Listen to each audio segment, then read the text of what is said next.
हमारी बेटी इतनी अच्छी है जो काम करती है, हमारी बेटी इतनी अच्छी है। अगर यही चलता रहा तो हमारी जो माँ है जिनकी बेटियां घरों में हैं वो बेटियों को जन्म देना बंद कर देंगे। ऐसा सबूत मिले कि हम दरिंदे को फांसी दे, मिनट से पहले उसको फांसी हो। अगर सरकार के पास अगर ये कानून नहीं है तो हमारे पास कानून है, हम वो कानून देंगे। हम अपनी हर एक बेटी को निर्भया नहीं बनने देंगे, वाला कांड नहीं बनने देंगे। मेरी बेटी दिल्ली में खुलेआम घूम सकती है। अगर पुलिस वाले की बेटी अगर एक निक्कर में एक चड्डी में घूम सकती है तो मेरी बेटी क्यों नहीं स्कर्ट में घूम सकती है?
दोस्तों इस वक्त मैं मौजूद हूँ संगम विहार में। एक के बाद एक बेटियों का जो है वो बलात्कार हो जाता है, एक के बाद एक बेटियों का, यानी कि 2, 4, 10 दिन नहीं गुजरते और उसके बीच ही जो है दूसरी बेटी का बलात्कार कर दिया जाता है। ऐसी एक बेटी संगम विहार के अंदर जो कि दिल्ली पुलिस में डिफेंस में काम करती थी, उसके बावजूद भी अगर दिल्ली पुलिस में रहकर भी अगर हमारी बेटियां सेफ नहीं है तो आखिर वो बेटियां कब और कहां सेफ रहेंगी, ये एक बहुत बड़ा सवाल उठता है। आज मैं खुद संगम विहार की उन गलियों में पहुंच चुका हूं जहां के वो बच्ची राबिया रहने वाली थी।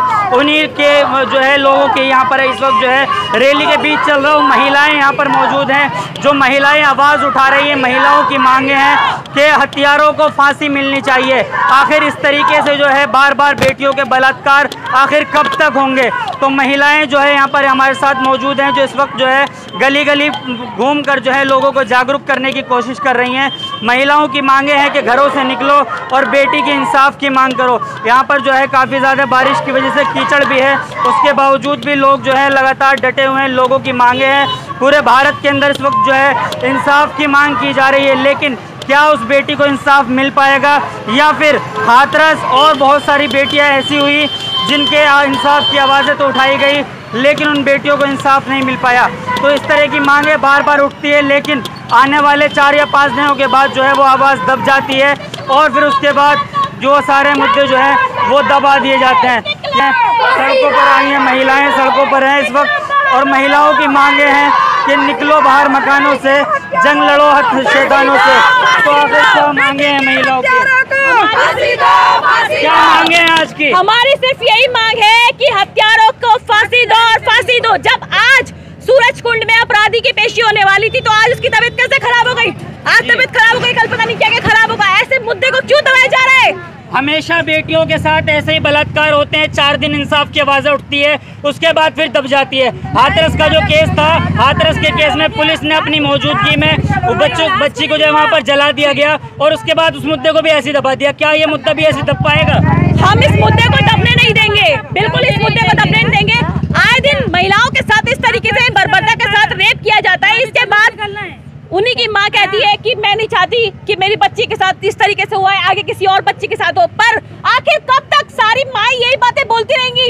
1 अगस्त को गुड़िया केस हुआ, इसके बाद त्रिलोकपुरी का केस हुआ, इसके बाद सागरपुर में 9 साल की बच्ची के साथ केस हुआ, ककरोला में हुआ, नरेला में हुआ, नागलोई में हुआ और आज राबिया का केस हुआ। आखिर कब तक 1 महीने के अंदर इतने सारे केस कंटिन्यूस हो रहे हैं? कहीं ना कहीं अपराधियों को कुछ तो सुरक्षा दी जा रही होगी ना, तो इस तरीके से केस किए जा रहे हैं। हर सुबह संसद में एक कानून बनता है कभी कृषि कानून के नाम पर, कभी किसी और के नाम पर। आखिर इस पर कानून क्यों नहीं बनता, जबकि सरकार ये कहती है बेटी बचाओ बेटी पढ़ाओ। आखिर कहाँ बेटियां सेफ है, जबकि दिल्ली पुलिस में बेटियां सेफ नहीं है। बेटियों का तो सिर्फ ये नारा इन्होंने झूठा ढकोसला लगा रखा है कि बोर्ड लगा रखे हैं सिर्फ बेटी पढ़ाओ और बेटी बचाओ। ये सिर्फ एक ढकोसला है और कुछ नहीं है। बाकी जो क्रिमिनल हैं, क्रिमिनलों को, गुंडों को जो है ये पुलिस प्रशासन ही पालती है और इनकी सपोर्ट भी पुलिस प्रशासन ही करती है।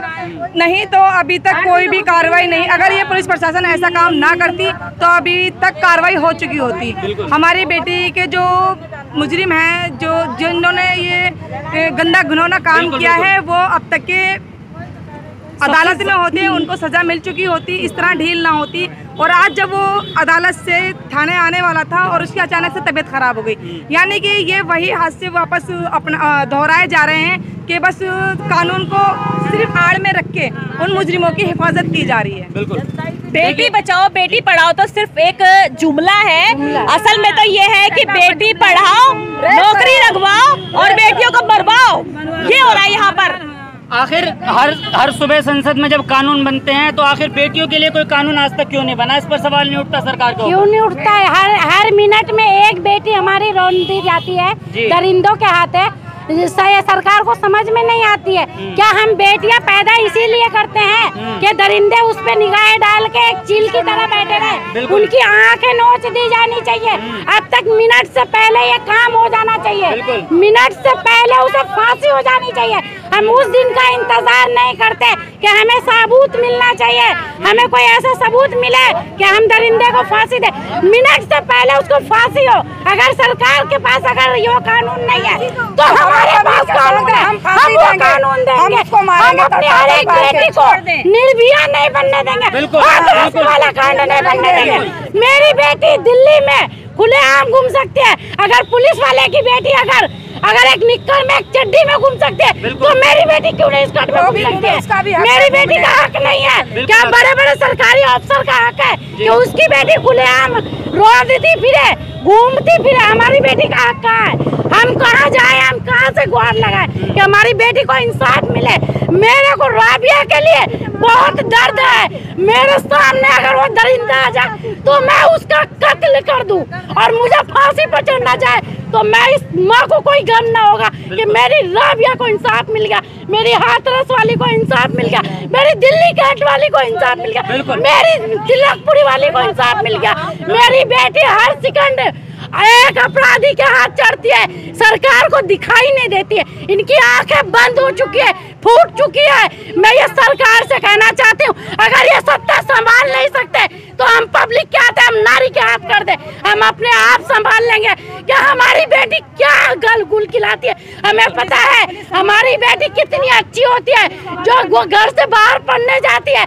हमारी बेटी इतनी अच्छी है जो काम करती है। हमारी बेटी इतनी अच्छी है जो अगर यही चलता रहा तो हमारी जो माँ है, जिनकी बेटियां घरों में हैं, वो बेटियों को जन्म देना बंद कर देंगी, क्योंकि वो जन्म देने से ज्यादा ये बर्बरता उनके साथ हो रही है। उनको जिंदा मारा जा रहा है, उनके कत्लेआम हो रहे हैं, उनकी बोटी करी जा रही है। इससे अच्छा है कि कोई भी नारी किसी बेटी को जन्म ना दे। हम देंगे। दिल्ली पुलिस के अंदर भी जब बेटियां सेफ नजर नहीं आती तो क्या दिल्ली पुलिस पर सवाल नहीं उठता है? खूब उठता है। क्यों नहीं उठता है? क्यों नहीं सवाल उठता है सर? क्योंकि हम लोग लेडीज है, रोड पे चलते हैं, हमें इंसान गलत नजर से देखते, कहते अरे ये लेडीज ड्राइवर ये क्या गाड़ी चलाएगी, ये तो लेडीज है। अरे मर्द तो लेडीज से आए हैं, हम मर्द से नहीं है, मर्द हमारे से है, लेकिन हम सेफ नहीं है। रास्ते में सारे दरिंदे जाल बिछाए देखते रहते हैं कि किधर से मेरा शिकार बाहर निकल रहा है। हमें इंसाफ चाहिए सर, हमें इंसाफ चाहिए। जैसे उसका मारा उन्होंने तड़पा को, हम मारेंगे उसको। ये देखा आपने, ये दर्द देखा। क्या महिलाएं इस तरीके से फूट कर रो रही है? महिलाओं का कहना है कि बार बार जो सवाल उठते आए हैं कि बेटियों को इंसाफ आज तक नहीं मिला है, लेकिन इस मर्तबे हम बेटियों को इंसाफ दिलाकर रहेंगे। ये सवाल हमेशा से उठता हुआ आया है कि बेटियों की जो है वो आवाज़ों को दबा दिया जाता है और बेटियों के साथ जो हत्याएं उनकी होती है, उनका बलात्कार किया जाता है। इस बार कतन बर्दाश्त नहीं किया जाएगा और अगर इस बार इंसाफ मिल गया राबिया को तो हम ये समझेंगे कि इस मर्तबे निर्भया का भी इंसाफ हो गया है, हाथरस वाली गुड़िया का भी इंसाफ हो गया है। तमाम गुड़ियाओं का इस बार इंसाफ हो जाएगा। लेकिन महिलाओं का कहना है इस बार हम उस वक्त तक शांत नहीं बैठेंगे जिस वक्त तक के मुजरिमों को फांसी नहीं मिल जाती। कैमरा पर्सन फरमान के साथ मैं मोहम्मद जफर, NH आवाज़, संगम विहार, दिल्ली।